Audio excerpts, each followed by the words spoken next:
Welcome to historic Bush Perry Field in Dublin, Georgia, and I'm so excited to welcome the newest head coach of the Dublin Fighting Irish baseball team, Todd Hogan. Todd, I can't begin. As excited as I am from what I've gathered the last couple of days, you might be more excited. You know, I think I am. Just standing here today with you brings back a lot of memories. You know, it was basically where my baseball career started.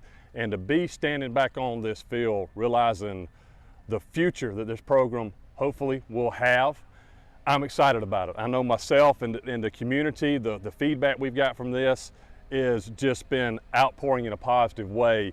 And I'm at a loss of words at times when people ask me about it the last couple of days.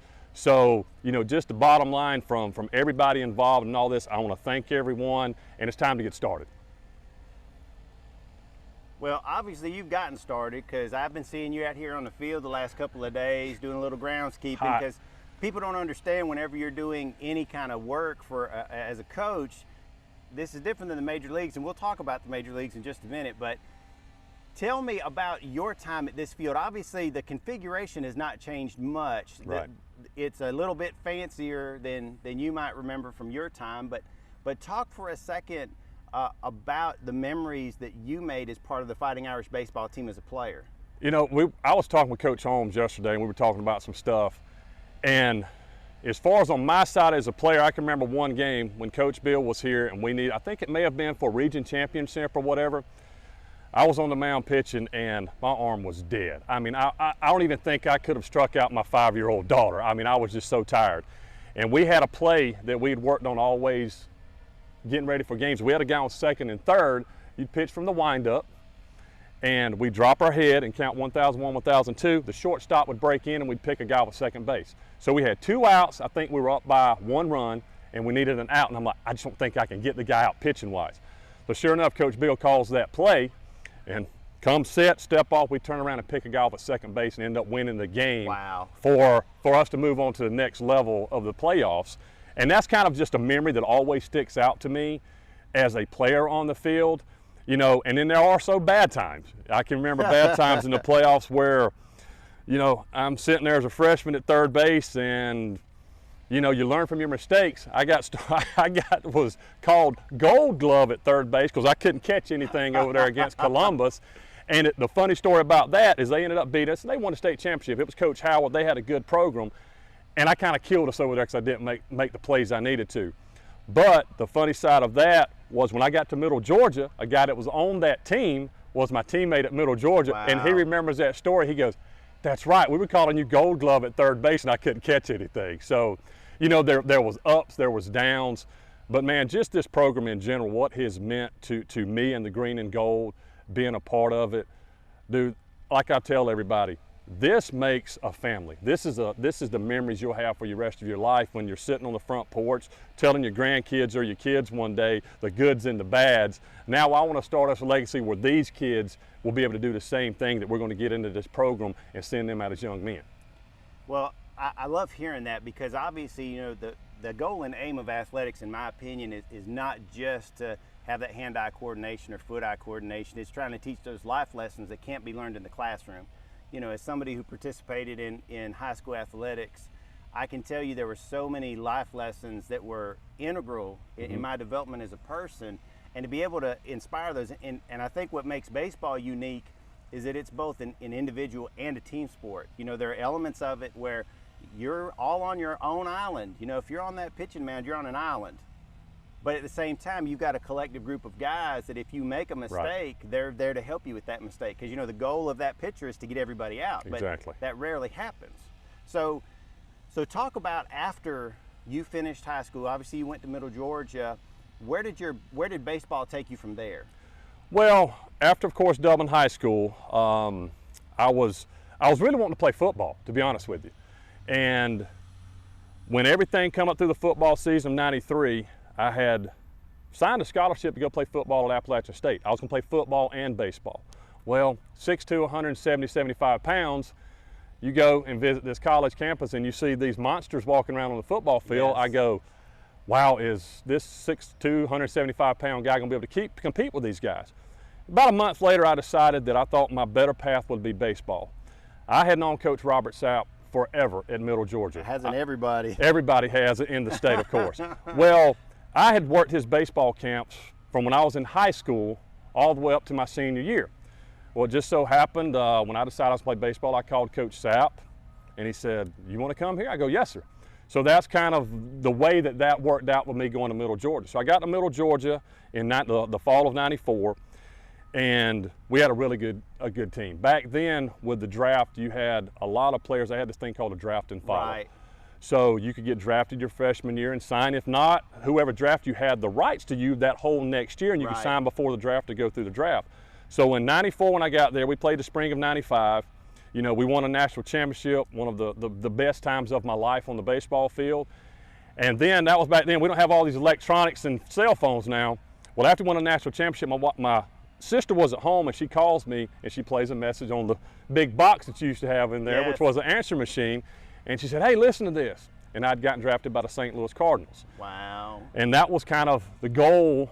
Cal Ripken was always my idol. And I said, I want to be able to play like those guys one day. And it started at a young age. Well, I decided not to sign in '95. And I went back in '96 to Middle Georgia. Had another good team. We went back to Grand Junction to play for a national championship. And the whole time out there that year, we'd play a game, and then we'd try and negotiate contracts to see if I was going to sign with the Cardinals or not.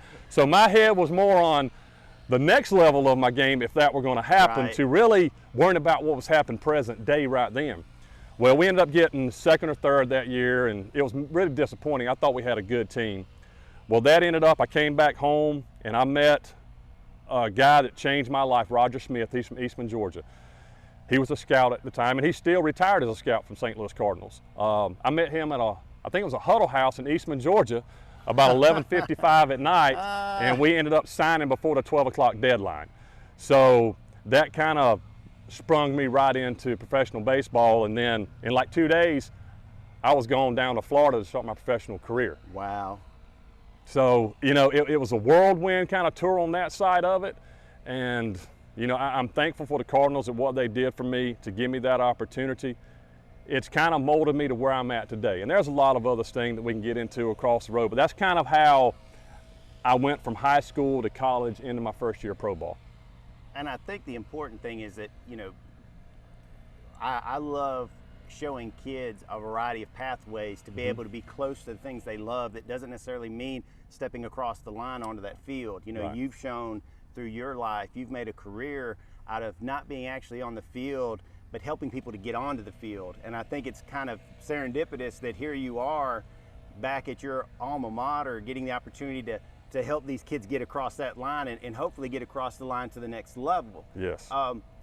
You know, we've had a storied history with our baseball program. We've made multiple state championship game appearances. Shout out to Coach John Strickland there. Yes. And also shout out to Coach Barham. You know, and to be honest with you, in the mid-'90s, y'all were looked at as, I looked at y'all as idols almost. Like every one of y'all on the baseball and the football field, you guys were giants to me. Right. You know, I look at these plaques that are behind us, and to see all of this opportunity, and then have you to come back with the opportunity to pour it back in. What does it mean to you to, you know, because you got to be hollered at by Coach Bill, all in love, obviously, and now you're going to get that opportunity. Has that really sunk in yet, what you're going to get to do? I think when I put that uniform on for the first time and step out here and exchange a scorecard with another coach, that'll kind of really put it in perspective, because practice, you know, we're going to practice, but that's just not that game situation. When that game hits, it'll kind of sink in a little bit more. But I sat here when I came in, and Coach Bill was my freshman year, he became the head baseball coach here. So that was kind of the stepping stone. The way I saw him with his son having to be here and how he managed that, to the guys that we had out here on this field. Coach Bill was a mentor of mine. I mean, he's going into the Georgia Dugout Hall of Fame this year. Rightfully so. And he deserves that. And, you know, I'm going to reach out to him. I'm going to pick his mind. You know, same thing with Chuck. It's his son. It's at Johnson County. I'm going to pick Chuck's brain about some stuff, because we're going to be in the same region together now.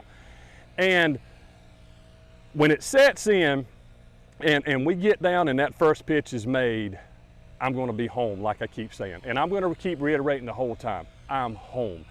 And with these kids out here, and I went over it yesterday and got to meet some of the football players. Those are some of the most respectful kids that I've been around. They don't know me, but they were yes sir, no sir, and it was just amazing. Yes. And I'm going, okay, that's the type of young men I want to have out here. And when they walk out of that gate, that's what Coach Bill instilled. You're representing Dublin baseball, yep. Dublin high school, your mom and dad. It's what I always tell these kids. In high school, you may not have your name on the back of your jersey. You're going to have Dublin across or wherever you play. But you also have to remember when you're out in public, regardless, that name on the back of your jersey is what's important to everybody. You Yep. want to leave that type of influence on the younger kids, because if we get the younger kids involved by letting these kids lead by example, and these kids, like I used to do when I was here and I would walk into the Shamrock Bowl as a kid or know baseball, I was mesmerized by those guys like you were talking about that had that Dublin High uniform Yep. on the football field or baseball field. I said, I want to be like that guy. You know, and I can remember some friends of mine. I can remember Shannon Claxton, the quarterback at Dublin. You know, I can remember Paul Baker. I remember those Yep. types of guys, and I'm still friends with them today. That legends. That's right. And that's what, when I sat here and I kind of did what do you want to call it, a couple paragraphs about what I see at Dublin High School and kind of where we want to do and what I want to leave this program. You know, there's different kinds. There's average players, there's above average players, and then there's legends. We're all not going to be legends. We're not going to be Mike Trouts. You know, Mike Trout is one of the best players in the game nowadays. He's a and specimen. Oh, he's unbelievable. And I want these kids to come here, set them a goal to realize if baseball's something you want to do, you're going to have Yep. about a 15-year window that you better sacrifice 15 years of your life for baseball. But at the end of the day, it's about how the public portrays you. 1% making in professional Yep. baseball. You better have a backup plan with the education side of it, doing school like you're supposed to, because that's, in the long run, that's probably where a lot of these players are going to end up at. They're going to Yep. end up, hopefully, being GMs of a professional baseball team one day, Yep. or a boss at a big business around the community, giving back to this community. And that's what I want to do. I want every person that steps on this field, whether it's a coach, a head coach, an assistant coach, or anybody involved, players, parents, I want those people to realize when their son left here as a senior, we instilled morals, values, character, and leadership. Athletes are leaders. Yep. You have to be leaders. You don't want to be a follower. So how these kids come out here and lead and then start leading in this community, that's what I'm shooting for. I want leaders to come in here, and after they take their last swing or last pitch on this field, I want them to walk out of that gate where they're held high, and this community respects everything they've done the time they've been here. And I love your segues. You didn't even try, but you did, and that's what makes you good. You talked about leadership, and I think it's important for us to talk about the leadership within the baseball program. You're stepping into a program that already has a solid foundation coaching-wise. Talk about what it means to you to have somebody like Brian Brown, Mm-hmm. you know, who's been around the game of high school baseball for forever, Right. and to have him as part of your team. Well, first thing I can say about Brian Brown, the last couple of nights, right around 10 or 11 o'clock, we've been texting. He's out with a youth group down in Florida right now, and he texts me a Bible verse every night that we sit there and we read. And the very last thing we'll text each other, it's, hey, we're both excited about being here together. Brian's record speaks for itself as a head coach when he was out at West Lawrence. He's a good Christian influence on these kids. He's a good leader. He's a good father. He's a good husband. And that's exactly what I told him. I want those young men that walk in here, and young women, everybody around the school that's going to be involved with it. If we, as what Brian portrays as a family man, how he treats his kids and his wife and me, I want those kids to be able to see that, because we don't have enough of that in the country right now. We've got to have leaders that show how they care for kids, their wife, their teammate, their brother, their sister. And with adding a guy like Brian here that, like I said, he knows Georgia high school baseball. Yes, he does. He's done it forever.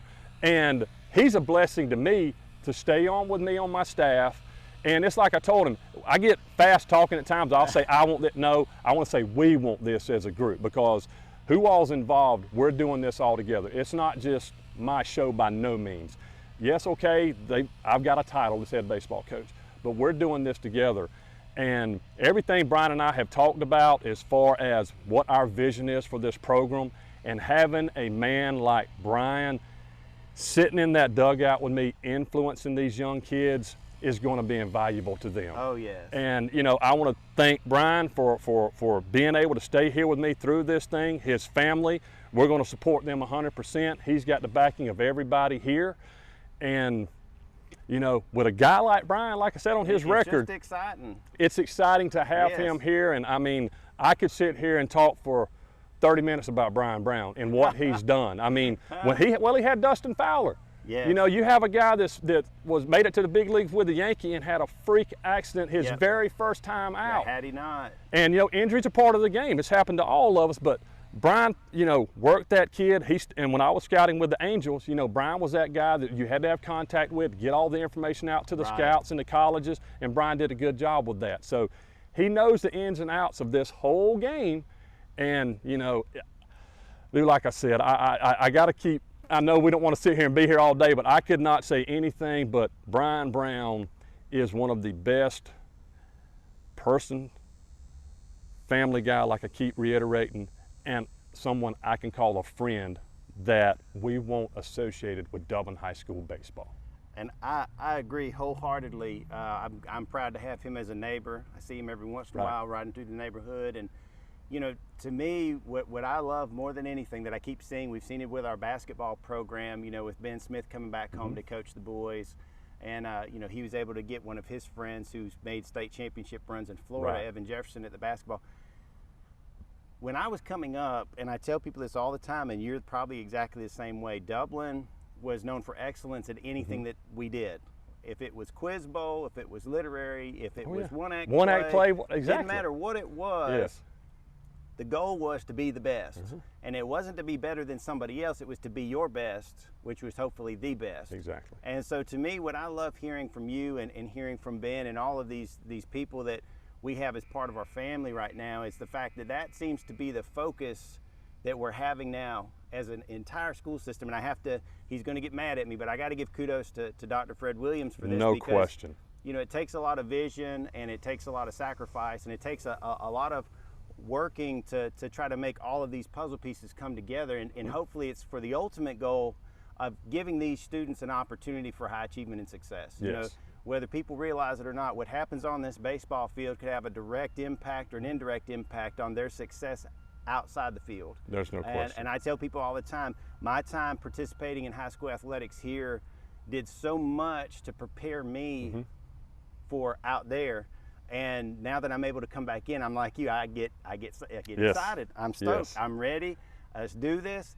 Now, real briefly, as we get ready to wrap things up, what's sort of your schedule as far as trying to get the guys? I know we've got some different rules that people have to follow, and we don't have to get into those, but what are some of your plans as far as getting the guys together and starting to do some of this dog days practice? And then I know you got to get BP in, you might get some bullpen work in. What's sort of your plan? Well, you know, of course, I want every student athlete that comes to Dublin High School. You don't have to just play baseball. You don't have to play football, whether it's basketball, soccer, tennis, softball. I want every student athlete to come to Dublin High School and leave an impact somewhere. I want them to play as many sports as they can. I've never told a kid, hey, you need to just go play baseball or you just need to go play football. I don't know what a 10-year-old kid or a 16-year-old kid's going to develop into as his body matures. You know, I sat here and I had a kid I drafted in high school from Buford High School named Brandon Marsh.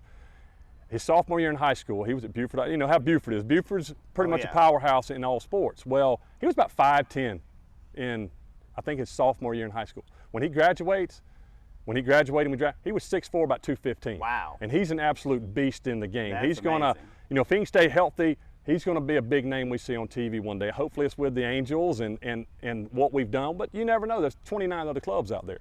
But what we've got to do with these kids is, you know, I still want them to go down there, and if all of them are down there playing football and I don't have any one of them right here at my time, that's fine. But like yesterday, I was out here working on the field. I look up and 3 young men walk out here. They start taking ground balls and you know, they take BP, and I'm sitting back and I just kind of draw. I sit back and I kind of draw these things, and I see they're down there practicing already. But then they dedicate their time to come up here and try and get some work in on the baseball field. You know, I'm still learning all the rules and the regulations about when you can work with kids, when you can't work with kids. So right now I'm trying to keep myself away to all that until I get all that stuff clarified in my mind on what I can and cannot do. But if we do have the time to get out here on this field, now that we got the field back to where it needs to be, and there's still a lot of work to do here, I'm going to get out here with these kids. We're going to work on fundamentals. Day one, from the time, whether it's this fall or winter, to start easing into the spring, we're going to get back to the basics. I think baseball now has changed drastically from when I came through, that it's become more, hey, if you strike out, so what, but let's hit a 3-run home run. Yeah. And I understand that. You know, these guys that are getting paid millions of dollars, okay, at the end of the day, we can do that. But if you get back here and we realize how you can manufacture runs by doing the little things, by you can bunt, hit and run, stealing bases, to whereas, hey, we're going to learn the right way to take a ground ball. We're going to learn the right way to catch a fly ball in the outfield. And, you know, sometimes you may be hamstrung with certain players, but you're going to have a turnaround every year. You know, you got to get good skill players and athletes in here. We've got athletes, you know, all across the board, which everybody does at all schools. But how do we sit here and start feeding those banners right there from day one? It's not going, you got to crawl before you can walk. We can't put the cart before the horse. I always say that. These guys have heard me say that a lot of times. But with the young men that we have here and the guys at the younger levels that are coming through, we're going to put a big emphasis on the middle school. We're putting a big emphasis on the middle school because that's your feeder program.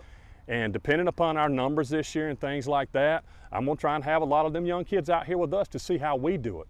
To have all the coaches around, we've got the middle schoolers out here, we've got the varsity out here, and now we're starting to build that program with that expectations of those kids know from 6th through 8th grade what's expected when they step here as a freshman. And hey, if you're good enough as a freshman, guess what you're going to be doing? You're going to be on the field playing.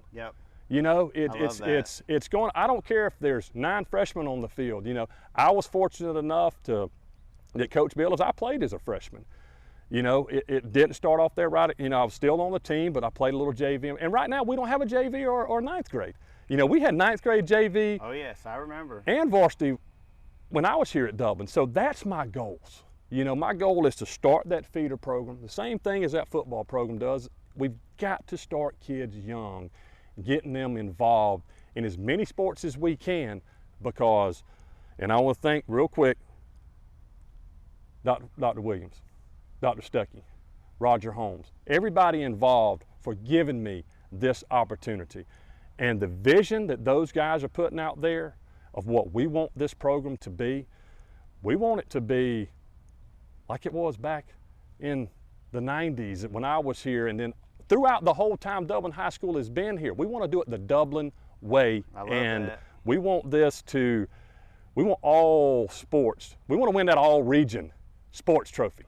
That's what we're here for. It's not just about baseball. I'm here for every young man and young woman that's in this program, however I can influence them to get them to do the right thing and let this school become where everybody wants to be because of academics, athletics, and the people we have here that are going to put their kids in good situations with good educations and good leadership. Well, I'm going to tell you what, this has been such a pleasure, and I know you and I, because we've done this before without cameras, we can do this all day, but we want to make sure that people can have time to get out into their day, and we want to make sure that you have time to get out onto this field, because I know that's where you'd rather be than just running your mouth with me. I can talk all day, man. You have to tell me sometimes, hey, just cut it down. You're talking too much. You're doing great, but we want to thank Coach Todd Hogan for taking some time with us today and speaking with us, and we just hope that you guys will continue to monitor this baseball program. There's great things that are going to be happening, and want to thank you so much for tuning in today.